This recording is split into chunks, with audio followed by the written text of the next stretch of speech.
Hello guys, it's me Swati. आप सभी का स्वागत है ऑप्ट्यूजस पे। आज हम मीनिंग ऑफ मॉनेटरी पॉलिसी जानेंगे कि मॉनेटरी पॉलिसी होती क्या है। Monetary policy refers to the use of instruments under the control of central bank. Monetary policy जो होती है वो पॉलिसी कौन बनाता है? Central bank. किसी भी कंट्री का जो सेंट्रल बैंक होता है वो क्या बनाता है? आपका मॉनेटरी पॉलिसी को कंट्रोल करता है और रेगुलेट करता है। जैसे हमारी कंट्री इंडिया है, हमारा जो सेंट्रल बैंक क्या है? आरबीआई। वो हमारे मॉनेटरी पॉलिसी को क्या करता है? रेगुलेट करता है और कंट्रोल करता है। To regulate the availability, cost and use of money and credit. हमारे पास जो मनी है, कॉस्ट है और जो क्रेडिट्स है, उसको कैसे अवेलेबल करना है मार्केट में, उसको कैसे रेगुलेट करना है, कैसे कंट्रोल करना है, वो किसके हैंड में होता है? आरबीआई यानी रिजर्व बैंक ऑफ इंडिया और सेंट्रल बैंक ऑफ इंडिया।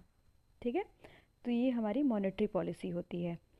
हम जॉनसन के अकॉर्डिंग इसका डेफिनेशन देख लेते हैं कि मॉनेटरी पॉलिसी का डेफिनेशन क्या होता है। Monetary policy is a define as a policy employing central banks control of the supply of money.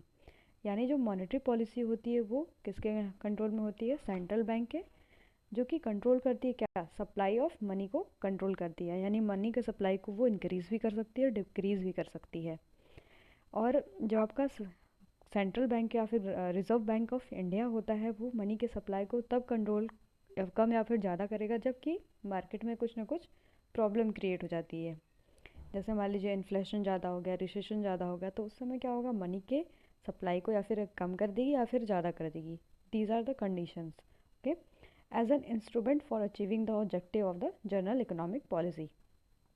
और ये जो मार्केट ऑपरेशंस होते हैं उसको करके क्या अचीव करना चाहेगी? जनरल ऑब्जेक्टिव जो आपका है कि हमारे इकोनॉमी में क्या हो? ग्रोथ हो। तो ये हमारी हो गई मॉनेटरी पॉलिसी। अब हम आगे देख लेते हैं what is the objective of the monetary policy. Monetary policy का ऑब्जेक्टिव यही होता है, पहला फुल एम्प्लॉयमेंट गेन करना। फुल एम्प्लॉयमेंट वैसे होता नहीं है, बस एक तरीके का ये नोशन है, एक कल्पना है, पर इसका फॉरमोस्ट गोल जो होता है वो आपका फुल एम्प्लॉयमेंट अचीव करा है। यानी कितना रोजगार है वो अचीव करना, मतलब ज़्यादा से ज़्यादा रोजगार को क्रिएट करना है, फिर अचीव करना। और दूसरी चीज़ आपकी है प्राइस स्टेबिलिटी।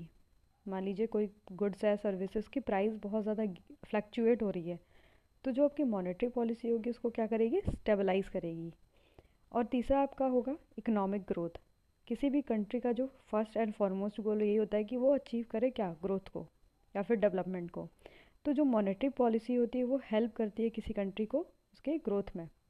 और बैलेंस ऑफ पेमेंट को भी मेंटेन करना इसका ऑब्जेक्टिव होता है। बैलेंस ऑफ पेमेंट मतलब जब आपका क्रेडिट होता है और डेबिट। ठीक है, आप किसी से लेन देन करते हैं, कंट्री टू कंट्री जो आपका लेन देन होता है वो कौन देखता है? मॉनेटरी पॉलिसी के अंदर ही उसका जो होता है कंट्रोल होता है।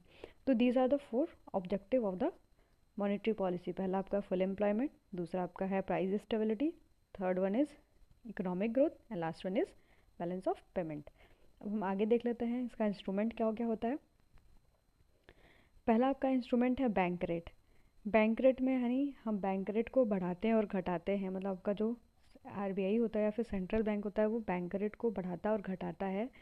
क्योंकि अगर मान लीजिए मनी का सप्लाई बहुत ज़्यादा हो गया मार्केट में, तो वो बैंक रेट को बढ़ा देगा कि लोग ज़्यादा से ज़्यादा, मतलब जो आपका मनी है लोन पे ना ले सकें, और ज़्यादा से ज़्यादा क्या करेंगे? सेविंग करेंगे। जब उनको ज़्यादा इंटरेस्ट मिलेगा तो ज़्यादा सेविंग करेंगे। और कैश रिजर्व रेशियो दूसरा आपका इंस्ट्रूमेंट है। कैश रिजर्व रेशियो जो होता है वो, एक बैंक जो होता है वो कुछ परसेंट जो कैश है वो किसके पास रिजर्व रखता है? सेंट्रल बैंक या फिर आपका आरबीआई के पास रखेगा। तो उसको भी कभी कभी बढ़ा देता है कि जो बैंक है वो ज़्यादा से ज़्यादा लैंड ना कर पाए, दूसरे दूसरे मतलब पर्सनस को वो लोन ना दे पाए। तो इसको भी कंट्रोल कभी कभी करता है जब मार्केट में बहुत ज़्यादा मनी की सप्लाई हो जाती है तो। और आपका स्टैच्यूटरी लिक्विड रेशियो जो होता है वो भी बढ़ा घटा सकता है, इसको हम आगे डिटेल में पढ़ेंगे।